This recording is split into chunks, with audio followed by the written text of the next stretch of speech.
하나님 감사합니다. 우리 하나님께서 저희들에게 구원의 복을 주시고 하나님의 자녀로서 그 은혜를 힘입어 살 수 있도록 복을 주시니 감사합니다. 지난 한 주간도 감당할 수 없는 세상의 문제와 염려로 힘들고 어려웠지만 다시금 우리 하나님 의지하며 주께로 올라왔습니다. 주님, 이 시간 오직 주님만 앙망하며 주님만 의지하며 주님께 모든 인생을 의탁하며 올라온 믿음의 형제자매들을 기억해 주시고 말씀을 통하여 새 힘을 주시며 성령의 임재하심을 통해서 하나님과 깊이 교제할 수 있는 귀한 시간 되게 하여 주옵소서. 이 시간 육체의 연약함 때문에 고통하는 믿음의 형제자매들이 있으면 우리 주님께서 말씀을 통해서 성령의 역사하심을 허락해 주시고 치유와 회복이 있게 해 주시기를 원합니다. 세상에 많은 환난과 염려와 또 사업과 경제의 문제로 고통하는 분이 있으면 주님께서 새 힘을 주셔서 새롭게 일어날 수 있는 능력도 주시옵소서. 예수님의 이름으로 기도하옵나이다. 아멘. 아멘. 오늘 거룩한 주일을 기억하시고 또 주일 전에 올라오신 우리 중부가족 여러분을 축복합니다. 볼수록 좋지 않아요? 그렇죠? 우리 하나님 앞에 올라와서 함께 예배한다는 것은요, 얼마나 행복한 일인지 모릅니다. 우리 좌우 옆 사람 보면서 이렇게 축복합시다. 참 행복합니다. 이렇게 축복하겠습니다. 은혜 받으십시오. 한번 축복합시다. 은혜 받으십시오. 스캇 팩이라고 하는 심리학자가 있는데요, 이 사람이 쓴 책 중에 영적 성장을 위한 끝없는 여정이라는 책이 있습니다. 그 책에서 스캇 팩은 이런 얘기를 했습니다. 영적 성장에 관한 이야기를 하면서 성숙이란 뭔가에 관한 이야기를 했는데, 그 성숙이란 무엇인가를 설명할 때 성숙이란 이런 것이다 라고 말하지 않냐고, 성숙하지 못한 사람은 이렇다라고 설명함으로써 성숙의 의미를 깊이 생각하도록 도전을 했습니다. 스캇 팩은 성숙이란 무엇인가 설명하면서 성숙하지 못한 사람들의 특징이 있는데 자기가 원하는 대로 돌아가지 않는다고, 성숙하지 못한 사람들은 모이기만 하면 원망과 불평을 하는 사람들이다 라고 이야기를 했습니다. 그러니까 성숙한 사람들이란 어떤 사람들이라는 말입니까? 뭔가 자기가 원하는 대로 일이 돌아가기를 원하는 사람이 아니라 하나님이 나를 향해서 하시기를 원하는 대로 돌아가기를 소원하고, 그렇게 바라고 소원하면서 감사하며 사는 사람들, 이 사람들이 곧 성숙한 사람들이라는 말입니다. 여러분, 성숙이라는 것, 영적인 성숙이라는 것은 항상 두 가지의 레일이 있습니다. 이 두 레일이 항상 같이 가야 진정으로 영적으로 성숙했다, 성숙한 그리스도인이다, 이렇게 말할 수 있다는 겁니다. 그 첫째 레일은 뭐냐면 믿음입니다. 믿음이 성장해 갈 때, 믿음이 자라갈 때 그 사람은 성숙한 그리스도인이라고 말할 수 있고요, 동시에 또 하나의 성숙한 그리스도인의 레일이 있는데 그것이 뭐냐면 뭘까요? 감사입니다. 그래서 믿음이 성장함과 동시에 풍성한 감사야말로 성숙한 그리스도인의 삶의 레일이라는 말입니다. 그래서 믿음이 자라가고 성장하는 믿음, 그리고 풍성한 감사, 이 두 가지가 성숙한 그리스도인의 삶의 기초라는 말이죠. 그래서 믿음이 성숙한 사람이라면 감사가 넘치고, 감사가 진정으로 넘치는 사람이라면 무엇이 있어요? 믿음이 자라고 있음을 알 수 있다는 말입니다. 그래서 믿음의 사람이란 감사의 사람이고, 감사의 사람이란 믿음의 사람인 것입니다. 여러분, 저와 여러분이 예수 그리스도의 그 흘리신 보혈의 피로 우리가 죄 사함 받고, 그리고 하나님의 특별한 사랑을 통해서 하나님의 자녀가 되지 않았습니까? 이렇게 예수 피로 죄 사함 받고 하나님의 자녀가 된 사람들을 향하신 주님의 소원이 있습니다. 그 소원이 뭘까요? 오늘 우리가 읽은 이 골로새서 3장 16절 17절은 골로새 교회 성도들을 향한 사도 바울의 소원을 설명하고 있는 겁니다. 사실은 이 말씀은 골로새 교회 성도를 향한 사도 바울의 소원이지만 사실은 주님의 소원입니다. 오늘 이 말씀을 읽는 저와 여러분, 예수 그리스도 안에서 구원받고 하나님의 자녀가 되어 예배하는 저와 여러분, 우리를 향하신 주님의 소원이 바로 오늘의 말씀인 것입니다. 여러분, 바울이 골로새 교회 성도들을 향해서 가지고 있던 소원이 무엇입니까? 주님이 오늘 예수 믿고 구원받은 우리를 향하신 소원이 무엇입니까? 그것은 곧 성숙한 그리스도인이 되는 겁니다. 믿음이 자라고 감사가 넘치는 그런 사람이 되는 거예요.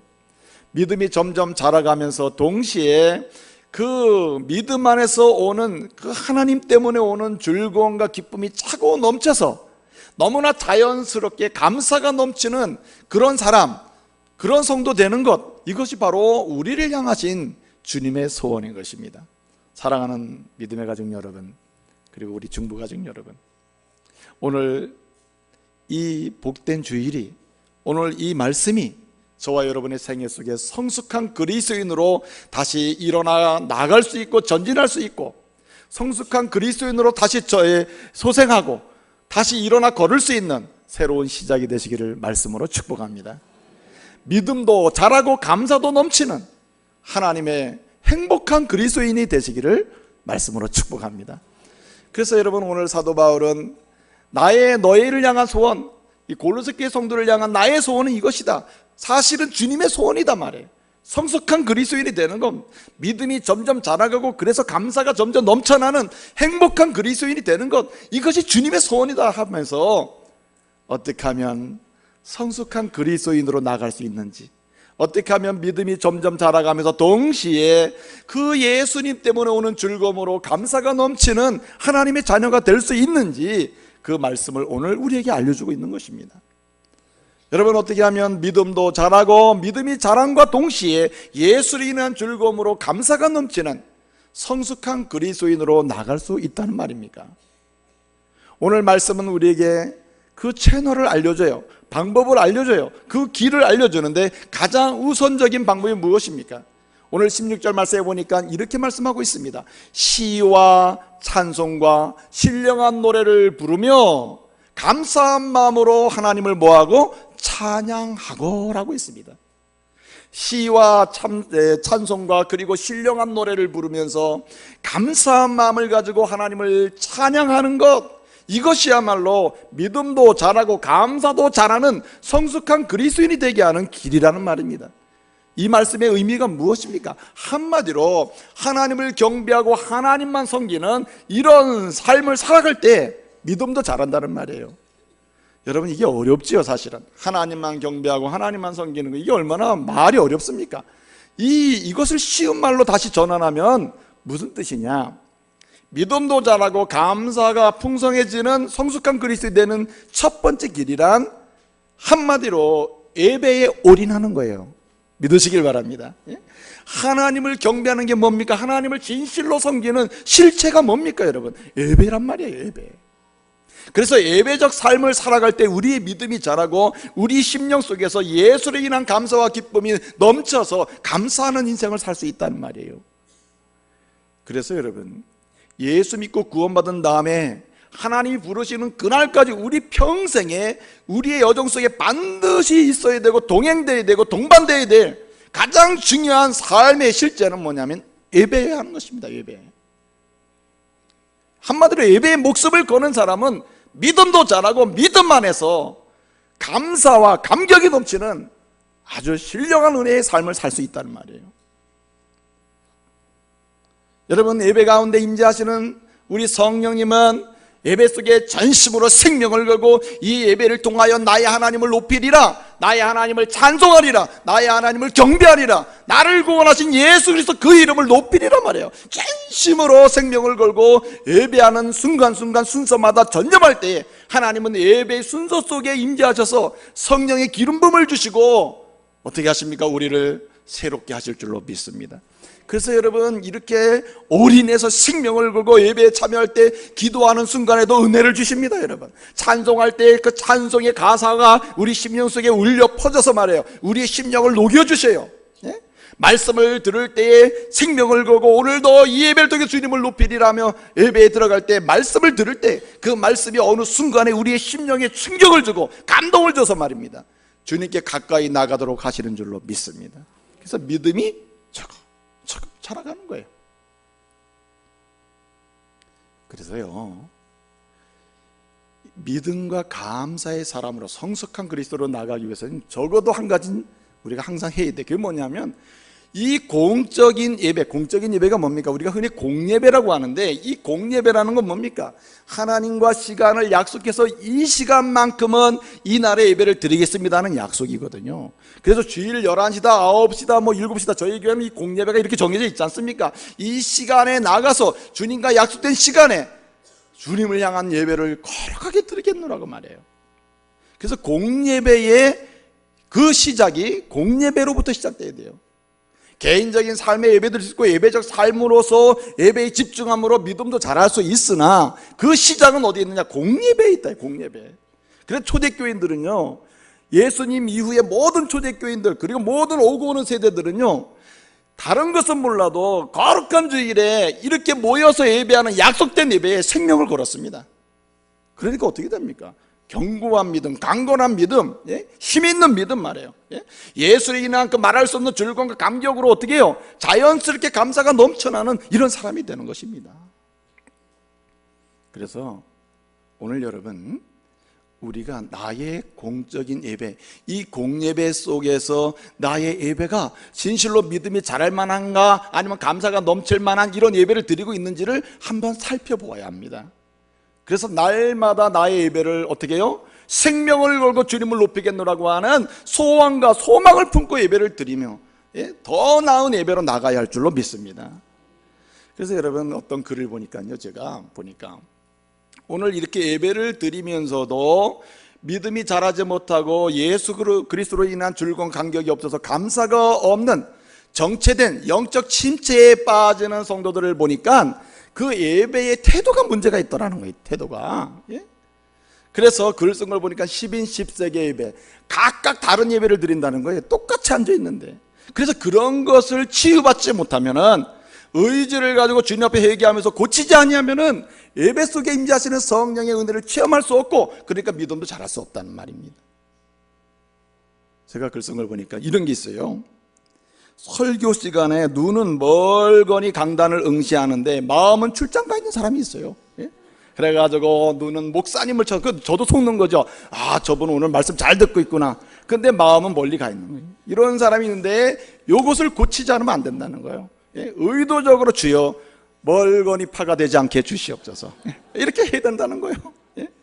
너뿐만 아니라 주부의 밑줄을 그어가면서 교정까지 꼼꼼히 해주는 사람이 있습니다. 그래서 들어오자마자 주보를 처음부터 끝까지 읽으면서 오탄한 거 다 찾아내고, 미스난 거 다 찾아내고, 예배 마치고 나가면서는 목사님 주보 몇 쪽에 틀렸으니까 다음 주에 조심하시오, 이렇게 해가지고 꼼꼼파가 있어요. 꼼꼼파. 이래서는 믿음의 은혜를 경험할 수 없는 것이죠. 너뿐만 아니라 어떤 사람은 예배가 시작되면서 그동안에 주무시지 못한 잠을 시작하는 사람이 있습니다. 예배가 그야말로 꿀맛입니다. 꿀맛. 졸면서 끊임없이 끄덕끄덕거리면서 어쩌다가 눈을 뜨면 아멘으로 콧말을 한번 찍어주는 거야. 아멘 해고 말. 여러분, 아무리 아멘이 있어야 이건 은혜가 임하지 않는 거죠. 이래가지고 되겠어요? 안 되죠. 어떤 사람은 수시로 시기를 들여다보면서 안절부절하는 사람이 있습니다. 그거 왜 그렇게 예배를 드립니까? 이왕에 온 것 주여 1시간을 주께 드립니다. 그거 드려야지. 어떤 사람은 옆 사람과 주보에다가 글을 써가면서 대화하는 사람이 있어요. 보여주고 또 보여주고. 그래서 청각장애인 성도가 있다고. 이런 사람도 은혜 못 받습니다.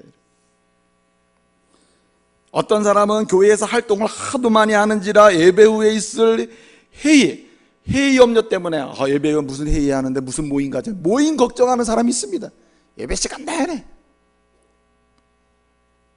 정말 문제는 누구냐? 오늘 예배는 누가 왔나 안 왔나 살펴보면서 이렇게 쭉 두리번두리 인원을 체크하는 경비파가 있어. 누가 그 사람한테 맡기지도 않았는데 다 이러는 사람이 있단 말이에요. 이래가지고는 여러분 말씀이 어떻게 들어갑니까 여러분? 그러므로 제가 몇 가지를 예를 들었습니다만은 이렇게 예를 들지 않은 부분 중에서도 우리로 하여금 말씀으로 나가지 못하게 막는 것, 우리로 하여금 성령의 임재하심에 문을 열지 못하게 만든 것, 이런 것들에 대해서 어떻게 해야 되느냐? 한 주 한 주 생명을 걸고 말이에요. 예? 주님 앞에 예배에 나가는 가운데 하나하나 고쳐야 할 줄로 믿습니다.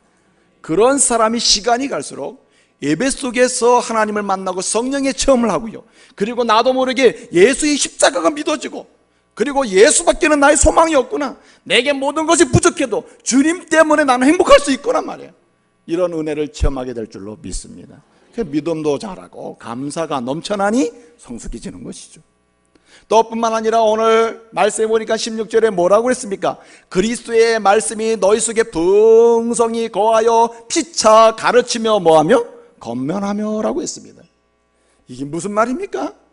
바울은 성숙한 그리스도인이 되기 위해서 시간이 갈수록 믿음도 자라고 감사가 넘치는 진정한 행복한 하나님의 사람이 되기 위해서는, 예?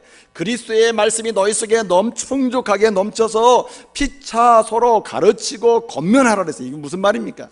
한마디로 진실로 믿음이 자라고 감사가 넘치는 성숙한 그리스도로 나가기 위한 두 번째 채널이 뭐냐?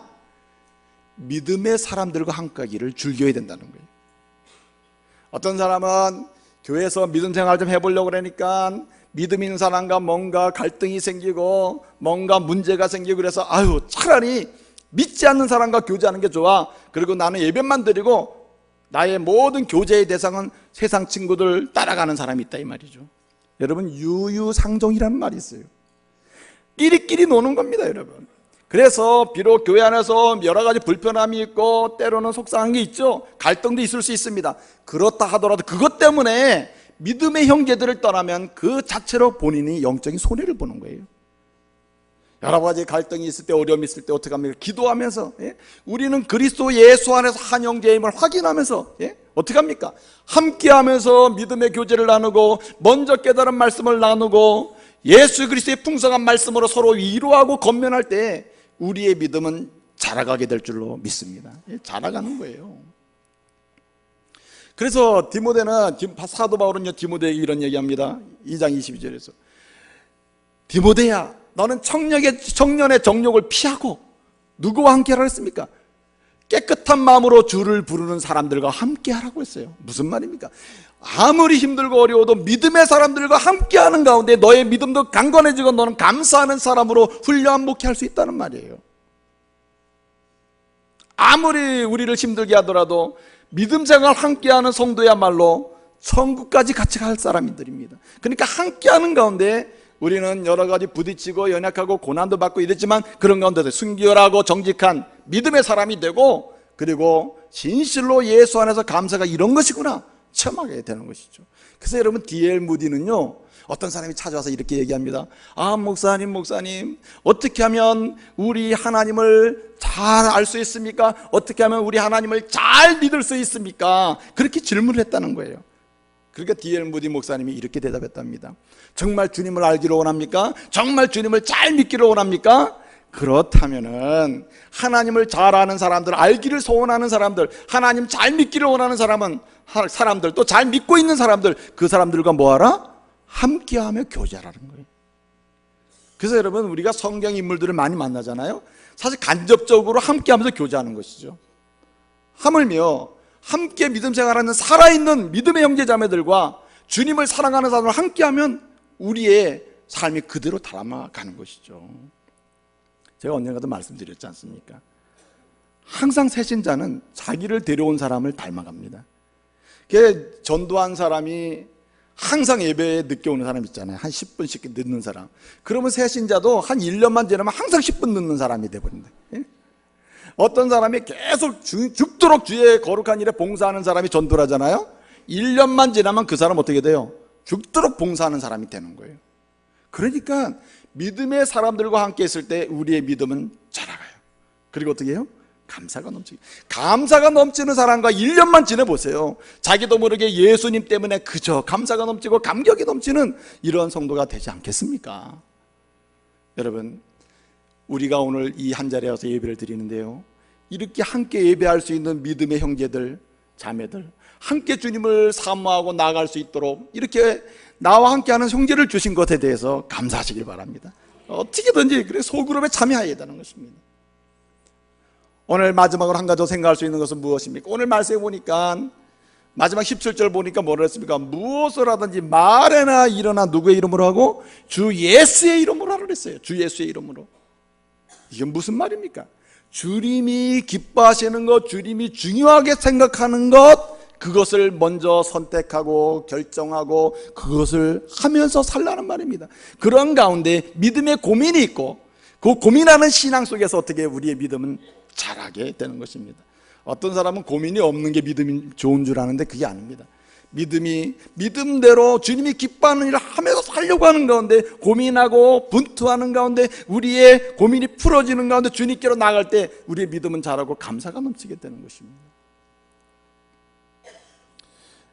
여러분, 사람들은요 왜 믿음에 자라는 일에서 실패하고 감사가 넘치지 않느냐? 급한 일하고 중요한 일을 구분하지 못하기 때문에 그래요. 여러분, 너무나 내게 급한 일이다, 너무나 급한 일이다. 급한 일을 뭘로 생각하느냐? 사람들은 중요한 일로 생각해요. 그러나 여러분, 잘 따져보면 아무리 급한 일이라 하더라도 잘 따져보면 내게는 그렇게 중요하지 않는 일이 있다 이 말이죠. 그렇지 않습니까? 중요한 일이 급한 일이 아니고 급한 일이 중요한 것도 아니에요. 중요하다고 해서 다 급한 것도 아니고 급하다고 해서 중요한 것도 아닙니다. 그러니까 우리는 뭘 선택하면서 살아야 되느냐? 주님이 중요하게 보시는 그 일을 급하게 택하고 그 일을 해나갈 때 우리 안에서 믿음이 자랄 줄로 믿습니다. 네? 여러분, 오늘도 이 자리에 와야 될 분들 중에 급한 일이 생겨서 모든 분이 많아요.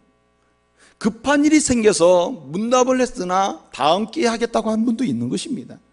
그런데 여러분, 급한 일이 중요한 일입니까? 아니죠. 믿음이 잘하는 사람은 어떤 사람이냐? 주님이 보실 때 중요하다고 여기는 그 일을 선택하고 결단하고 그거 따라갈 때 그 믿음이 자랄 줄로 믿습니다. 이제 말씀을 마치겠습니다. 사랑하는 정부가정 여러분, 그리고 오늘 세례를 받는 여러분, 또 이미 세례를 받으신 여러분, 또 뿐만 아니라 이제 세례를 받기를 소원하면서 준비하시는 여러분, 여러분의 생애 가운데 주님의 소원이 이루어지기를 바랍니다.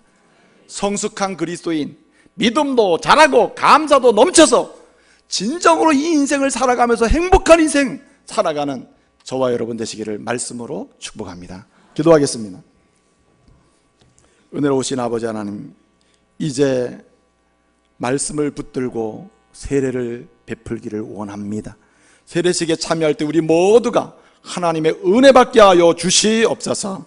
예수님의 이름으로 기도합니다. 아멘.